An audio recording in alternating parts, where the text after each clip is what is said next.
Good morning students. मैं आपकी हिंदी की टीचर रश्मि सिंह। बच्चों, आज हम व्याकरण के पाठ 2 वर्ण विचार टॉपिक पर पढ़ेंगे। तो सबसे पहले हम यह समझते हैं कि वर्ण होता क्या है। आप पिछली कक्षा में भी पढ़े होंगे कि भाषा का निर्माण वाक्य से होता है, वाक्य का निर्माण शब्द से होता है तथा शब्द वर्णों के मेल से बनते हैं। तो बच्चों, हमें यही समझना है कि यह वर्ण होता क्या है। जब भी हम अपनी भावनाओं या विचारों को व्यक्त करते हैं तो हमारे मुख से अनेक ध्वनियाँ निकलती हैं। जैसे आप इस प्रकार से समझिए, अगर हम कहें घोड़ा तेज दौड़ता है तो इस वाक्य का उच्चारण करते समय हमारे मुख से अनेक ध्वनियाँ निकली हैं। जिसे आप यहाँ पर देखिए, जैसे घोड़ा, इस शब्द में अनेक ध्वनियाँ हैं और इस ध्वनि को चिन्हित करने के लिए या दर्शाने के लिए जो चिन्ह बनाए गए उसे ही वर्ण कहते हैं। अतः हम कह सकते हैं ये ध्वनियाँ ही वर्ण कहलाती हैं, इनके और खंड नहीं किए जा सकते। अतः हम इस प्रकार से कह सकते हैं, वर्ण भाषा की वह सबसे छोटी इकाई है जिसके और टुकड़े नहीं किए जा सकते। हमारे मुख से उच्चारित ध्वनियों के लिखित रूप को ही वर्ण कहते हैं। अब वर्णमाला को समझते हैं कि वर्णमाला क्या होता है।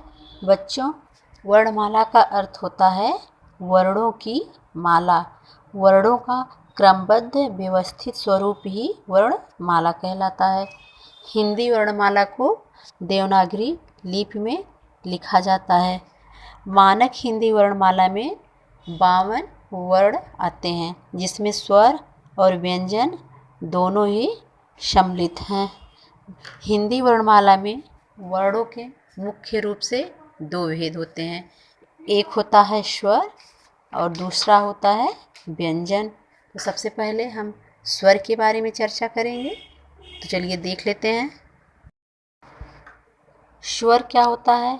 वे वर्ण जिनके उच्चारण में किसी अन्य वर्ण की सहायता की आवश्यकता नहीं होती, वे स्वर कहलाते हैं। कहने का मतलब है कि स्वर का उच्चारण स्वतंत्र रूप से होता है। इनको उच्चारित करते समय हमें किसी अन्य वर्ण की आवश्यकता नहीं पड़ती। जैसा कि आपको पता होगा, व्यंजन का उच्चारण करते समय स्वर की आवश्यकता होती है, परंतु स्वर क्या होते हैं? ये स्वतंत्र होते हैं।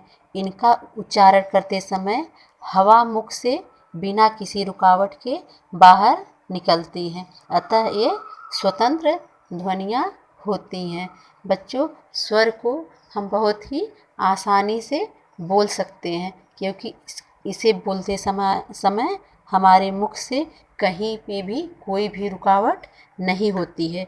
ये संख्या में 11 होते हैं, जैसे अ, आ, ई, उ, री, ए, ओ, औ, जिसमें री शब्द का प्रयोग, री वर्ण का प्रयोग अधिकतर संस्कृत के शब्दों में होता है।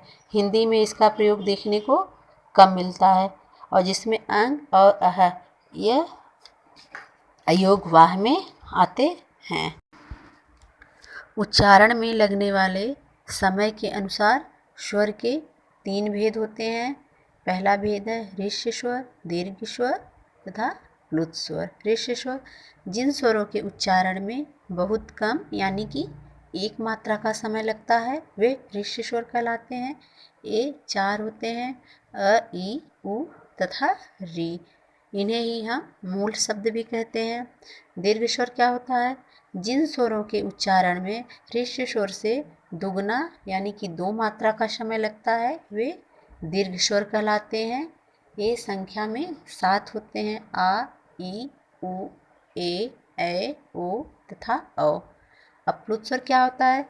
जिन स्वरों के उच्चारण में 3 गुना यानी कि 3 मात्रा का या इससे भी अधिक समय लगता है, वे प्लुत स्वर कहलाते हैं।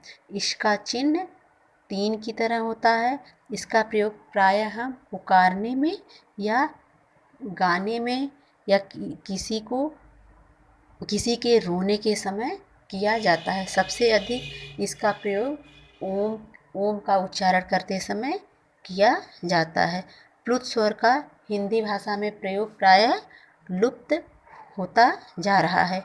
हिंदी भाषा में स्वरों का प्रयोग दो प्रकार से होता है। एक होता है स्वतंत्र रूप से। स्वतंत्र रूप से कैसे हम इसका प्रयोग करते हैं?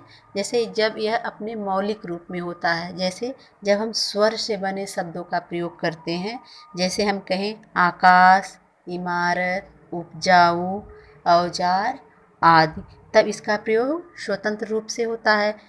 परंतु जब हम व्यंजन के साथ इसका प्रयोग करते हैं तब वहाँ पे मात्रा के रूप में इसका प्रयोग होता है।